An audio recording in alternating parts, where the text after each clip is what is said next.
Brazzavilloises, Brazzavillois. Avant de présenter le cri de la forêt à Paris dans le cadre de la conférence internationale sur le climat, le Théâtre de l'Environnement présente cet après-midi à partir de 17h au CEFRAD le cri de la forêt dans le cadre de la journée nationale de l'arbre.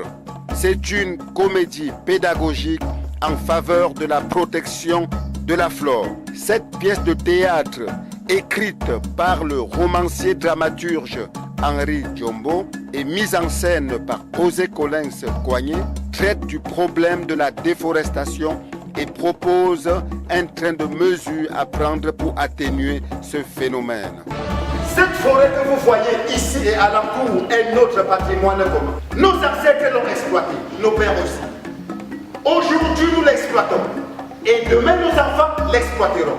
Ainsi de suite de génération en génération. Ce n'est pas un petit agent forestier comme vous qui viendra dans ce village et nous empêcher d'y couper du bois dans nos propres forêts. L'entrée est libre et gratuite. Amoureux de la culture, venez nombreux nourrir les arts et honorer les artistes. 17h00, début de la pièce. Brazzavilloises et Brazzavillois, vous êtes tous attendus cet après-midi à partir de 17h au CEFRAD pour regarder cette pièce de théâtre. Merci. La pièce de théâtre intitulée « Le cri de la forêt », écrite par Henri Djombo, président de l'UNEAC, s'est en réalité focalisée sur l'importance de la forêt et surtout la nécessité de préserver cette source des revenus pour le développement de l'économie congolaise.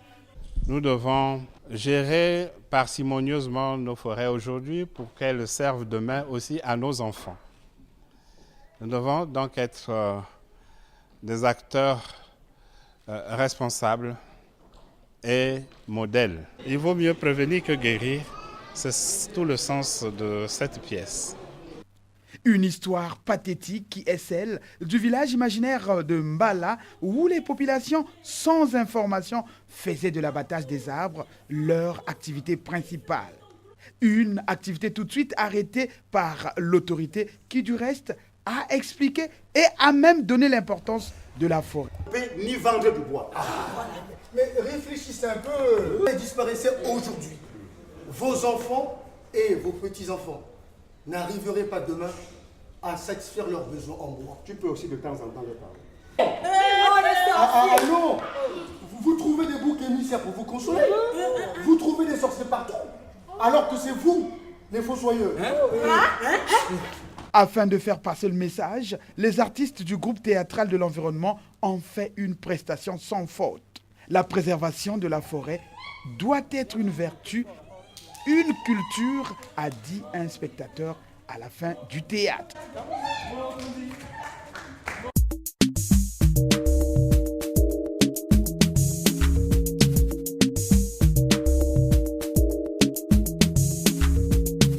On a comme l'impression que c'est une succession de sujets, mais en fait, tout se résume dans cette leçon. Nous devons gérer parcimonieusement nos forêts aujourd'hui pour qu'elles servent demain aussi à nos enfants. Nous devons donc être des acteurs responsables et modèles. Je voudrais vous remercier le public pour sa présence assidue. Par moments, je pensais que l'assistance était sur la scène aussi. Grâce à vous, vous avez pu encourager nos artistes pour qu'ils déroulent tout leur talent. Et donc, merci de votre participation.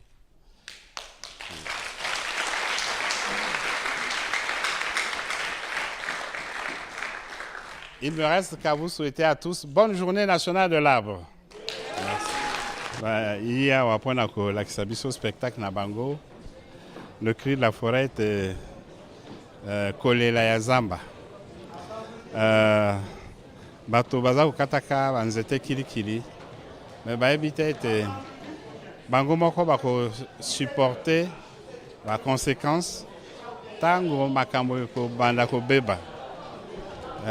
Donc balakisi oyo ezali spectacle, il y a conscientisation, il y a sensibilisation à public. Donc nakanisi bino moko bolandi yango pe boyoki tina nini bango baza koyebisa.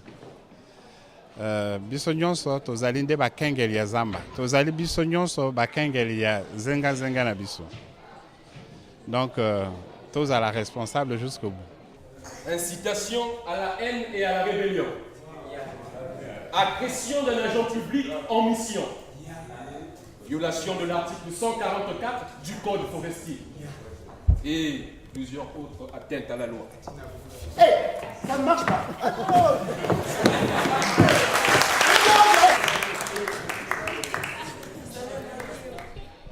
Tout au long du spectacle, c'est la forêt qui souffre des agressions de l'homme. On la coupe en désordre. Elle ne peut plus se reconstituer. Elle se blesse chaque jour. Et elle meurt à petit feu, jusqu'à disparaître. Et c'est après seulement que l'homme comprend l'importance de la forêt. Le rôle que la forêt joue sur la terre et pour l'homme. Et après, c'est trop tard. Pour réparer les dégâts causés, il faut des moyens importants, malheureusement que souvent, l'homme ne pourra pas posséder. Il vaut mieux prévenir que guérir. C'est tout le sens de cette pièce.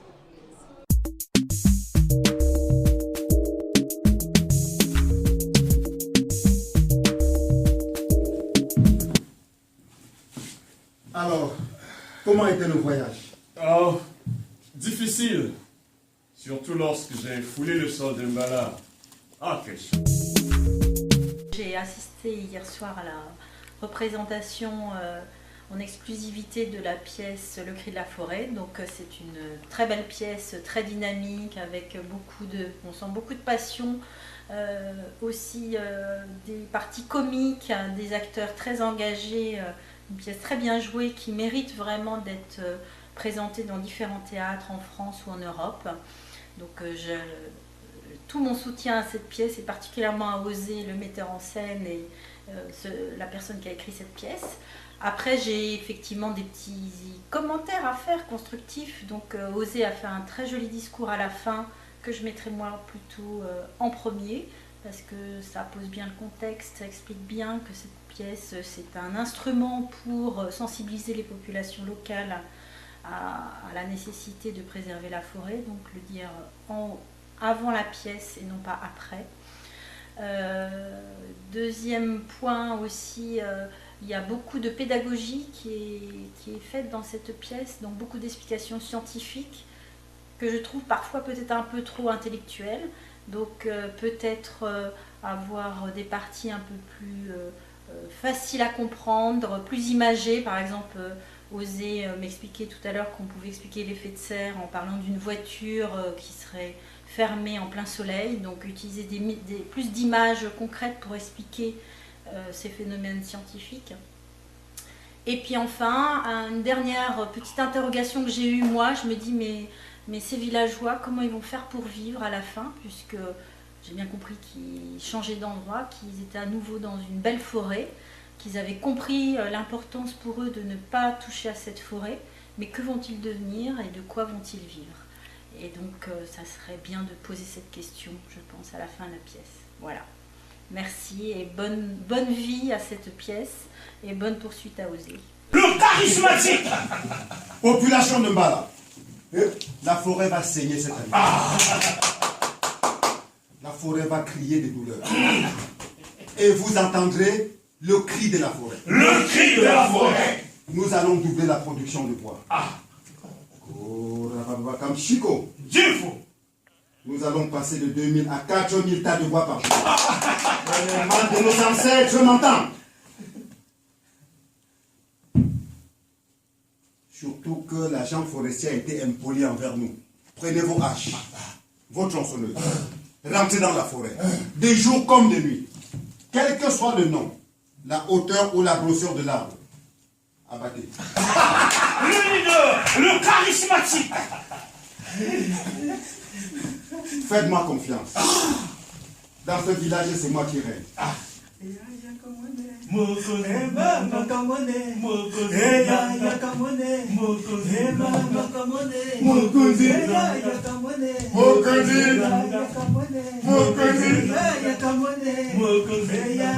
Celui qui est galéré, le chef Kamona, 33e descendant de la vaillante dynastie de Mbala, par l'intelligence, la sagesse, les richesses, la récolte et le bétail n'est pas encore né. Il ne naîtra jamais, jamais. Qui est connu dans cette contrée, dans notre nation et dans le monde entier comme le chef Kamuna.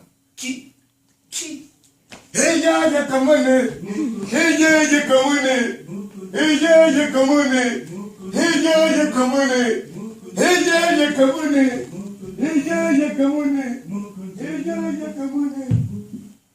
Chef, je crois que tu devrais écouter le journal Paris. C'est déjà l'heure des informations. Oui. Ah.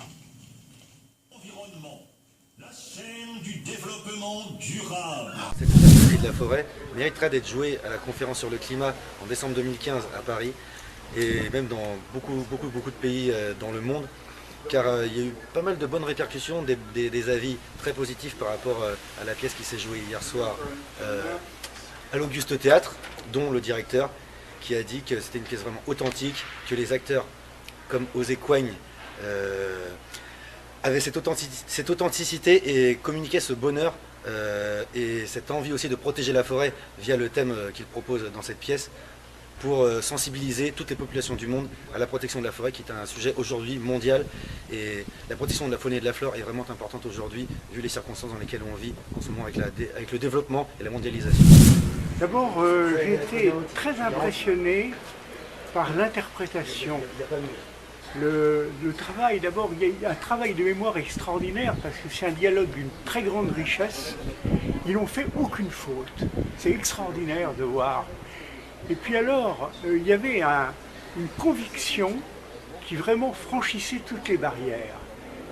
C'est une équipe de comédiens surdoués. J'étais très impressionné, vraiment. Hein. Et c'est pour ça que j'ai un très grand plaisir de revenir ce soir pour voir la même équipe.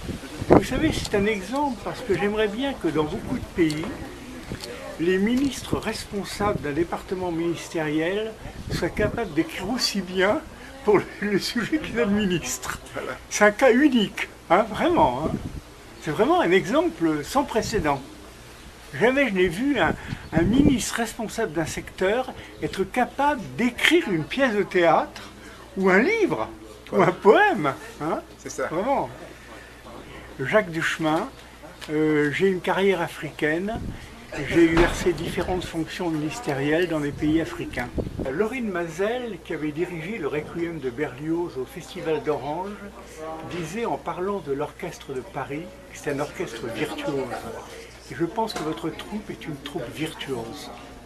Et bien, le théâtre de l'environnement est une troupe virtuose, au sens où vous comprenez Laurine Mazel. Ah ouais.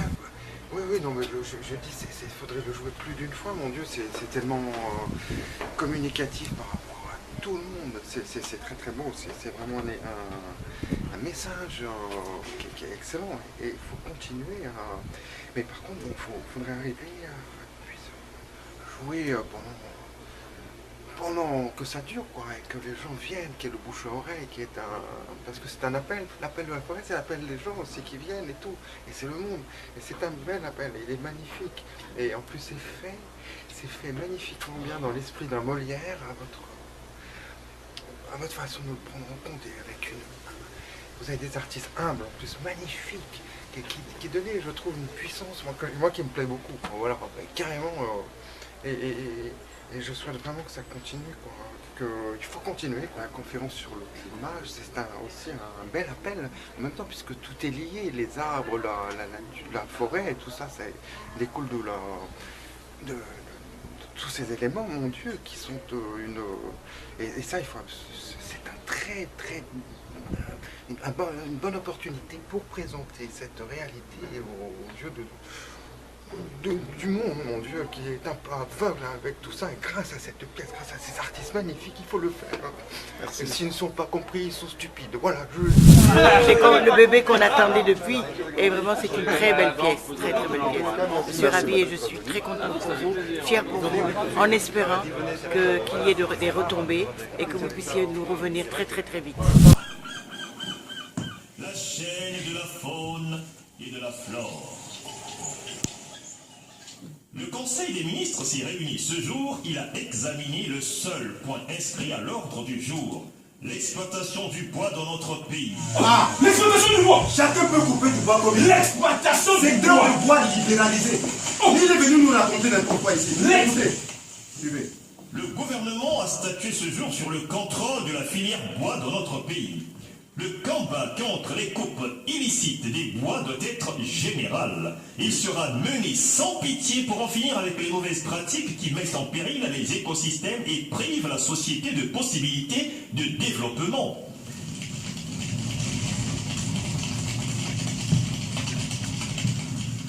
Toute personne désireuse d'exploiter du bois doit s'acquitter de tous ses droits et déposer une caution d'une valeur de 500 millions de francs CFA auprès du trésor public. Elle respectera le calendrier d'investissement et le cahier des charges particuliers en construisant des routes, des écoles et des dispensaires en assurant leur équipement. Donc je voudrais parler du Cri de la forêt, qui est une pièce que j'ai vue hier soir qui parle de la nature et de l'importance des arbres et qui a un aspect éducatif énorme et un pouvoir sur l'environnement et sur le futur. C'est une pièce qui mériterait d'être jouée partout dans le monde parce que ça nous concerne tous. Et une pièce qui a un décor, des costumes, une mise en scène, moi je trouvais ça magnifique, incroyable, très simple d'accès, quelque chose de vraiment qui parle à tout le monde, qui parle aux petits de 5 ans comme aux personnes âgées, c'est une pièce à voir. La mise en scène d'Ossé est à la fois simple et vraiment on apprend en plus des choses. Moi j'ai même appris des choses, hein. Alors, des fois on oublie, hein. Parfois on oublie à quoi ça sert les arbres. C'est une pièce qui est évidemment dans l'air du temps parce que en fin d'année 2015 va s'organiser cette grande conférence, ce débat sur le climat. Donc c'est une pièce qui est vraiment en plein dedans, dans le sujet, et qui mériterait d'être mise en lumière, mise sous le feu des projecteurs pour cet événement à Paris en fin d'année 2015. Voilà, donc moi, Thibaut, j'ai fait la régie de ce spectacle, j'ai fait les sons et les lumières, aidé un petit peu au décor, à la mise en scène avec Ossé, et j'ai pris un plaisir énorme à faire cette pièce et à travailler avec Ossé. Je m'appelle Antoine de Touché et je suis dans l'édition de logiciels autour de la foresterie. Moi j'avais adoré la pièce pour 2 raisons. D'abord, elle est admirablement bien écrite et en plus je trouve que les acteurs sont formidables. Et quand je suis sorti de cette pièce, pour moi c'est Molière, c'est-à-dire que c'est bien écrit, bon, la pièce que j'ai vue c'est dramatique, mais il y a des sursauts comiques, il y a des personnages de premier, deuxième plan, il y a un peu les bouffons, il joue admirablement bien, c'est avec le chapeau rouge là. Tout Billy. Voilà, je trouve qu'il joue admirablement bien. Pour moi ça me rappelle le théâtre du grand siècle avec le roi, le chef, et puis la cour. Le chef c'était... Ouais, oui, je sais. La cour, le chef qui est un peu discrédité, qui est un peu ridiculisé, mais qui... Bon. Et pour moi, c'est Molière, c'est-à-dire que c'est l'explication transcrite au théâtre d'un message au peuple, quoi, en disant voilà, Molière se moquait des savants, des docteurs, etc. Ben ici, on envoie un message en disant, d'abord on se moque un peu de l'administration et des chefs et des anciennes croyances, on s'en moque mais on les respecte, et derrière on envoie un message clair de préservation de la forêt, etc. Donc, moi j'ai adoré, et c'est pour ça que je reviens ici, moi, ce que je disais, hein, je reviens parce que j'ai bien aimé la pièce, j'ai bien aimé les acteurs, et en plus il y a une spontanéité, une générosité dans le jeu des acteurs qui est réconfortant, qui est